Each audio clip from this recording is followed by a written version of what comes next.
But Moz, that's your nickname, so you allow me to call you Moz if you don't mind. Just tell us a bit about your background, because you've got such an interesting backstory, and I'm intrigued as to how a boy born in abject poverty in Bangladesh ends up running to be the London mayor. Thank you for having me, Camilla. It's great to be here. So I left my then home at the age of 21, a wooden house, mud floor, under a tin roof, and a sobbing mother. Yes. To come to England. I didn't have shoes until I was 16, because you don't wear shoes in the village. It's all muddy trucks. And so by 21, I was studying law in the UK, in Liverpool. Wow, which is an achievement in itself. Yes, because it's the way the family did it. My parents had very little to give us, so they gave us education. Yes. And they taught us value of hard work. So the way they have done it, they send the eldest child to university, the very first in the village to go to university. He sets up a small business, then he pays for the second boy.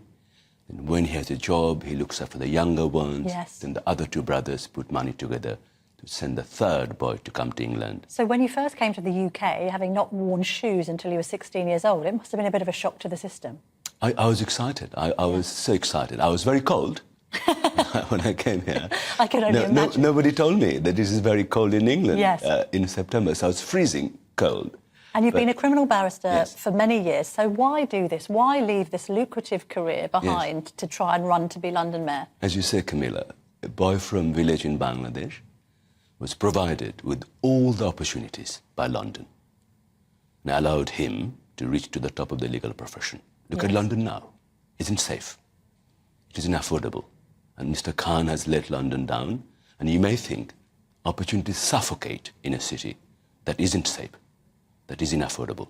So I want to give back to the city that has given me everything. And also, Camilla, I think forget about a boy from Bangladesh, a boy from Bromley, or a girl from Greenwich, wouldn't have the same opportunities I have had. Yes. Now, I hear, having read the Sunday Telegraph this morning, that you've got some key donors who are injecting a lot of cash into your campaign, Nick Candy and others. We know he's not short of a few bob. So have you amassed a multi-million-pound war chest? Look, people are excited. Look, I have met many people. I've met many industry leaders and business leaders.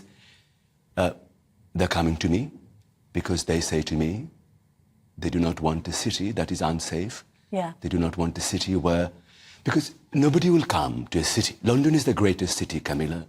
It is not political cliché on the planet. No city can compete with London. As long as you get few things right, safety. Yes. If it's safe, if it's affordable for young people, talk to any young people now, Camilla, they don't dream of owning homes anymore. They can't simply afford to rent. But you're totally untried and untested, yes. So these Tory donors are looking to you. Yes. Why? Why have you got a better chance of beating Khan than, say, Susan Hall? I'm not tried and untested. I have been a criminal barrister and a QC for 4 years, KC now. Yes. Coming from a village in Bangladesh, if I can be a King's Counsel, I'm not... Yeah, but does that qualify you to be London mayor and run the capital? Of course. That's the question. I mean, often people say, oh, you're not a politician. I think that's not a vice. If anything, that's a good thing. People are fed up with career politicians. Yeah. I am doing it because I genuinely care about changing lives. Yes. London has given me everything I have. I want to give back. Name your 3 flagship policies. What 3 things would you do if you do get the keys to City Hall? Number 1, talk to anybody, Camilla. Rich, poor, men, women, they all say how unsafe they feel in London. Yeah. More stop and search then? Yes. What's the solution? So increase intelligence-based stop and search. We have to do that. We have to bring back trust in Met, reform Met, refocus their priorities. More police officers? Yes, of course. Neighbourhood policing, day and night. Not only just sort of in their cars, they must come out on the street. So you're an advocate for visible policing? Definitely. Why not? Look, all these things worked. Why not go back to things that worked before? Yeah. I mean, when was the last time you saw a police officer on foot at night? You never see them. OK, so cut crime. Cut crime. By more visible policing. Second policy? And then housing. As I mentioned before, talk to any young... Do you want to talk about crime or move on to housing? Move on to housing, just for timing. Housing. Look, so I was out for dinner with a friend.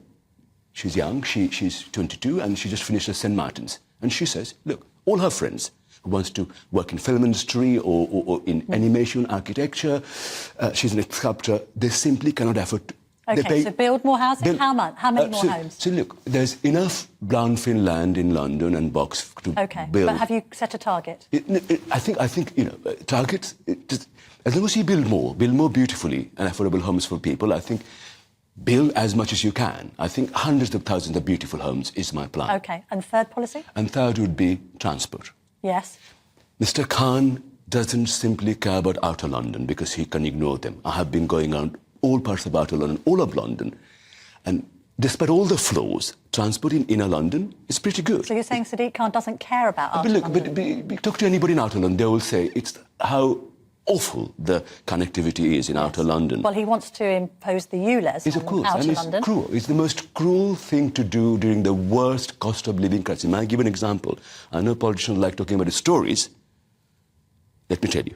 2 weeks ago, I was in Hillingdon, talking to a young lady, lives in a council flat, a cleaner at his school, pays £250 a month for gas and electricity, and said, how on earth I'm going to pay £12.50 a month on So you're saying that Khan's penalising the poor with this policy? Of course he is. I mean, it's a cruel thing to do during the worst cost of living crisis, Camilla. Right, to finish, so we can get a measure of you, I'm going to ask you a few yes or no questions, and the prerequisite here is, I need to be specific. You're a lawyer, so you understand specifics. You have to answer yes or no. Do I have to? Yes, you do. OK. OK, first question. Net zero by 2030, yes or no?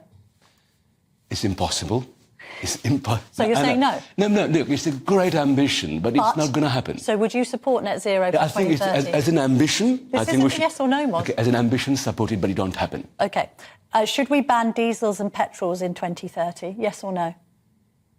Again, this is so unrealistic. Why? That's what the suggestion is by the government. Do you agree with it? Do you agree with banning diesel and petrol cars, yes or no?